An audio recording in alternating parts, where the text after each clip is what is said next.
जय श्री महाकाल। स्वागत है आपका मेरे चैनल द क्वांटम क्वेस्ट में। कल हमने डिस्कस किया था कंजर्वेशन ऑफ मोमेंटम से रिलेटेड डेरिवेशन पर कि आखिर जब दो ऑब्जेक्ट्स हमें दी हुई हों तो उनके before collision and after collision जो उनके मोमेंटम में चेंजेस आते हैं किस तरह से आते हैं और कैसे उनकी जो मोमेंटम है कंजर्व हो जाते हैं। आज हम डिस्कस करेंगे उसी से रिलेटेड जो हमारा कंजर्वेशन ऑफ मोमेंटम का टॉपिक था उसी से रिलेटेड न्यूमेरिकल्स पर। तो समय तो बर्बाद ना करें, चले न्यूमेरिकल्स पर कि कैसे हम इसे आसानी से सॉल्व कर सकते हैं। So a 1000 kilogram truck moving at 15 meter per second collides with a stationary 800 kilogram car. कोई भी एक ट्रक है जो कितने किलोग्राम का है, 1000 किलोग्राम का है, एक स्टेशनरी जो खड़ी हुई कार है उससे क्या करता है, टकरा जाता है, उससे कोलाइड कर जाता है। So if they moves together, जब कोलाइड कर गया, धक्का उसने क्या किया, उसने टकराव किया ट्रक ने कार के साथ, तो वो दोनों साथ में क्या करेंगे, मूव कर जाएंगे। तो इनकी फाइनल वेलोसिटी क्या होगी ये हमें निकालना है। सो इस न्यूमेरिकल में हमें दिया हुआ है मास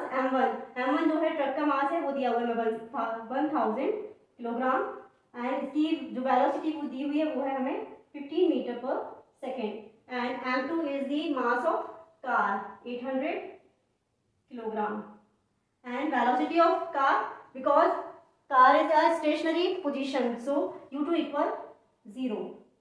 So since they move together, their final velocity v is common question mark. हम जानते हैं कंजर्वेशन ऑफ मोमेंटम का जो हमारा फॉर्मूला होता है m1 u1 plus m2 u2 equal m1 v1 plus m2 v2। इस फॉर्मूले में हम ये सारी वैल्यूज को पुट कर देंगे।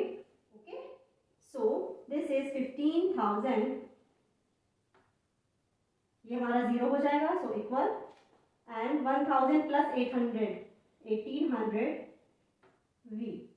आशा करती हूँ समझ में आया होगा। Then value of v equal 15,000 upon 1800। Solve this equation.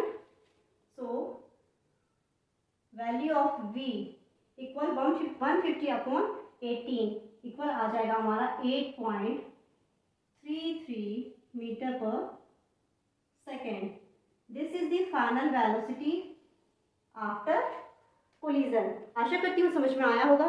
Numericals को हम सिर्फ हमें ये देखना होता है कि हमें कौन कौन सी वैल्यूज दी हुई हैं और क्या निकालना है, और इसका सबसे पहले हमें फॉर्मूला आना चाहिए कि आखिर हम किस फॉर्मूले को पुट करके उस वैल्यू को निकाल सकते हैं। आशा करती हूँ आपको आज का ये न्यूमेरिकल का जो टॉपिक था समझ में आया होगा, कंजर्वेशन से रिलेटेड न्यूमेरिकल का जो टॉपिक था समझ में आया होगा।